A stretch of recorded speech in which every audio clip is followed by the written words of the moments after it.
Hello there. Good to see you. Right. So, you were booked to come on the show quite a while ago, but what a night, I guess, coincidentally, for you to be on. Indeed. What's your reaction to what our First Minister in Northern Ireland has said in terms of his support for Pastor McConnell? Well, I felt like I was on the set of Mississippi Burning. I felt like Gene Hackman in the barber shop.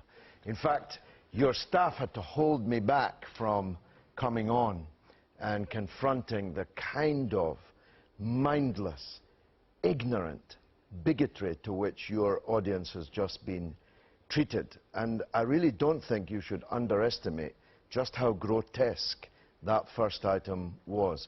A YouTube classic, and not in a good way. This will travel. He has the support of our First Minister. Well, that is the point. You see. Now, the DUP have, just 1 second, the DUP have been in touch with us tonight to say that under no circumstances has the First Minister said that he does not trust all Muslims. And the DUP want to make that very clear. They just haven't taken the opportunity to come in here and make it clear there was an open seat for them. Where on earth are they? Well, you see, otherwise it would just be the case of a embarrassingly foolish old man who thinks that Muslims follow Sharara law, a word that he mispronounced at least 11 times. He's got a lot of support. Well, otherwise it would just be that. It's the fact that powerful people here in this government worship in his ministry every Sunday, and that the First Minister, no less. And I heard the car crash interview Peter Robinson gave today. To the Irish News. He gave that interview to the Irish News. There is no point John Manley. in now saying that in no circumstances does he not trust Muslims. I heard him say 3 times a magic number. No, he spelled out circumstances in which he would not trust Muslims. He would, for example, trust a Muslim to go to the shop for him. Yes, quite. He would work around the house, maybe. Muslims to go to do other everyday tasks for him. Yes, yes, that was very kind of him. But the offence that will have He didn't say everyday tasks for him. He said everyday tasks. Everyday life. I mean, you said it was on Channel 4 News tonight. It's on Al Jazeera News. This is travelling like wildfire across the Muslim world, that the First Minister of this place endorsed that man who said, and you were shy. He defended him. He didn't endorse everything he said. He defended him. Well, he defended him so resolutely that you cannot now slip sixpence between that pastor and Peter Robinson. That's how it will be seen in the world. So best not go looking for any investment from the Islamic world anytime soon. Best not go looking for any tourists who don't want to visit the set of Mississippi Burning anytime soon. This is madness. This shows this place as a 400-year-old throwback. I mean, what would happen if David Cameron said something similar? He'd be already out. If any minister or any shadow minister in Britain had said what Peter Robinson said today, he would already have resigned or been forced hold on a second. to do so. So a First Minister isn't allowed anymore. Some people might admire him because he has stood up and he has defended a man under pressure. He's defended a man who you don't know, who I don't know, who he has known for 20 years. I'll tell you what he's also defended, something that you share with him. He's defended free speech. Well, it's not... You're a big advocate of free speech. Not hate speech, I'm not. This pastor said Muslims... Pastor denies his hate speech. The police haven't even contacted him. Well, that speaks volumes too. This pastor said Muslims were the spawn of the devil. Do you get that? The spawn of the devil. He said the faith. He didn't say Muslims, he said the faith. He said Islam, the Islamic faith. That's a distinction without a difference. Well, people from different religions argue about religion all the time. Do you think the Bangladeshi shopkeeper or the Pakistani doctor here in Belfast or elsewhere here in the north of Ireland makes that distinction? He believed that they were talking about him, not their faith abstractly. And if something happens now, if a hair on the head of any of the 4,000 Muslims here is now harmed, who do you think will be blamed? And how big a story do you think that will be? And Peter Robinson, our First Minister, has made it clear he does not support violence. Well, he's made it very clear. That's somewhat problematic in itself, but I don't want to intrude on Irish political matters in this discussion. He had the opportunity to finish this story today. He could have said, actually, I don't agree with the words that the pastor used, but he's a decent man. I've known him for 20 years. But I would never have used that language. He could have done that. Is there not an issue with the Islamic faith, George? Is there not an issue that some people who adhere to an interpretation of Sharia law support a woman in Sudan being given 100 lashes and executed because she's committed adultery? No, is that not an issue? We should denounce it, but it happened in Sudan.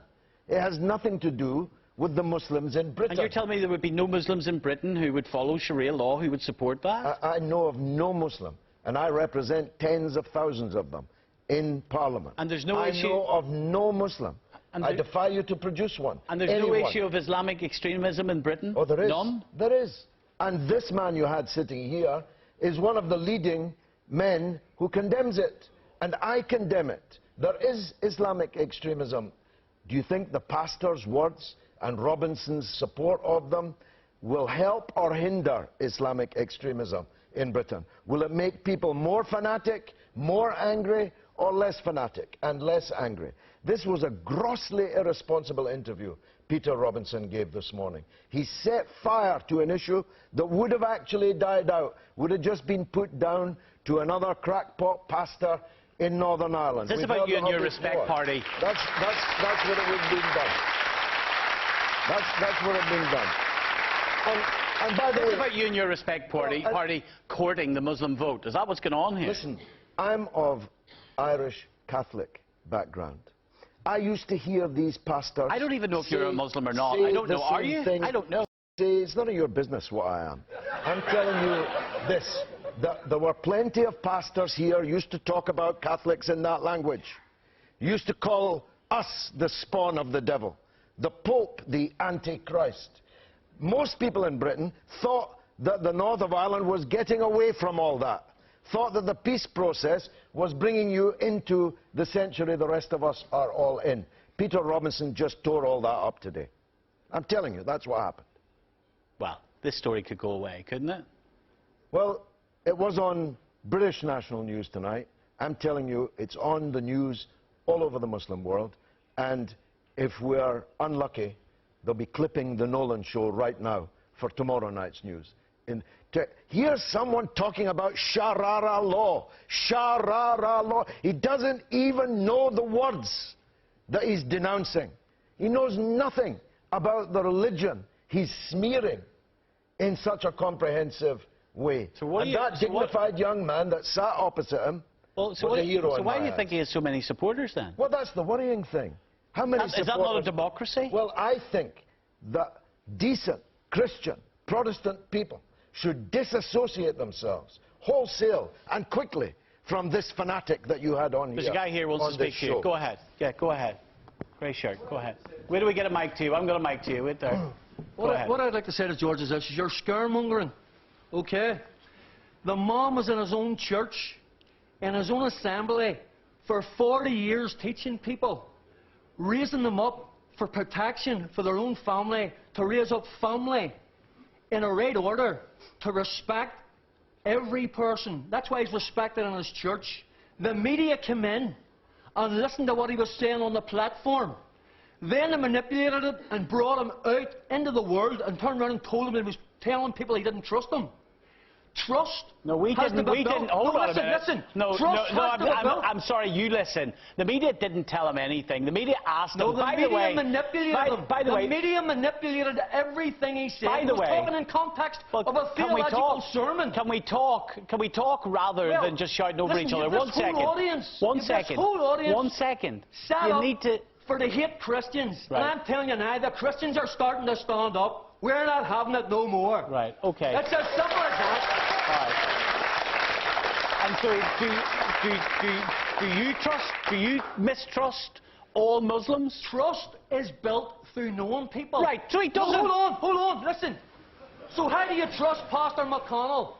Why don't you go to his church for 6 months, then come out and tell me he's a bigot? He's not a bigot. He's a man of God who's turned around and brought Catholics and Protestants to Galloway for 40 years. George is a scaremonger. Everywhere he goes, he wants media attention. He wants to turn around and get his face on TV. Okay. He's a scaremonger, and that's all he's here doing. Okay. Away back to Britain. Thank you very much. As far as I can see, there's only one person shouting here, and it's you. You can, of course, reply to that. The mic's gone. The mic's gone. Well, go ahead. There was a rather disturbing number of people who found that contribution worth applauding. As they're entitled to do. Indeed, but it's still disturbing. If it's not disturbing to you, it's certainly disturbing to me. The media did nothing in this story. He wasn't just speaking in his church. His sermons are online to the world. Yes, George. And his words were not manipulated. Who are you going to believe, me or the evidence of your own eyes? Your own eyes. Your own eyes. Hold on. The mic. Look, we can't hear you. We can't hear you. Right. You need to let George finish. You need to let George finish. Thank you. Go ahead, George. Keep going. Go ahead, George. Who are you going to believe, me or the evidence of your own eyes and your own ears? You saw and heard what he said. He praised Enoch Powell. He said that Powell had been right. He said that Islam was the spawn of the devil. He said that he didn't trust Muslims. He didn't say he didn't trust Islam.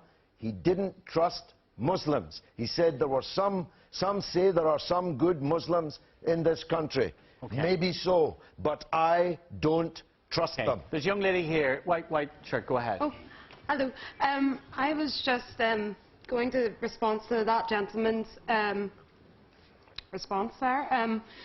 He says it was taken out of context, Pastor McConnell's views, but we literally just seen him in context in front of the whole nation saying, yes, he does not trust Muslims, so it is in context. And let's come back to the issue. What do you say to, some politicians are pretty mealy-mouthed. Some politicians, Peter Robinson made the point today, all of a sudden it's all right to mistrust all politicians. How come that's not similar? I believe freedom of speech, it is an absolute given right. That's what Peter Robinson's standing up for, is it not? We have, the problem with Peter Robinson is that he speaks of authority, and he needs to have, responsibility in what he says. He has a very, very public profile and a platform, and he needs to take responsibility. And if he has those views, that's his prerogative. And last word to you, George. What do you think needs to happen now? Does there need to be clarity from the First and Deputy First Minister? Do you think it's on that scale?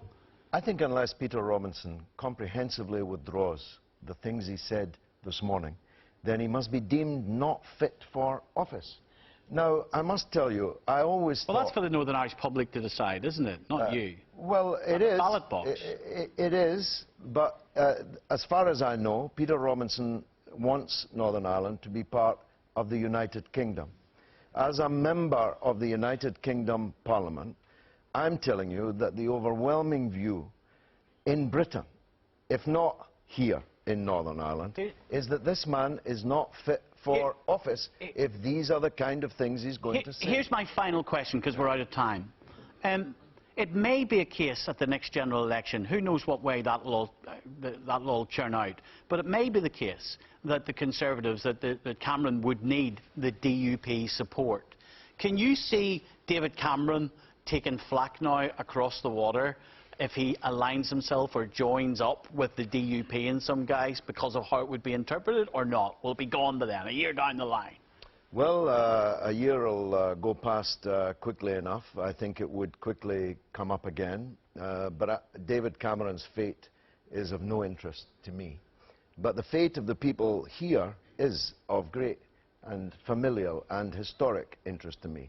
And I just feel very sad, as most people will, to hear the kind of things we've heard tonight and to hear the applause that Mr. Bigot there got. Well, hold on a minute.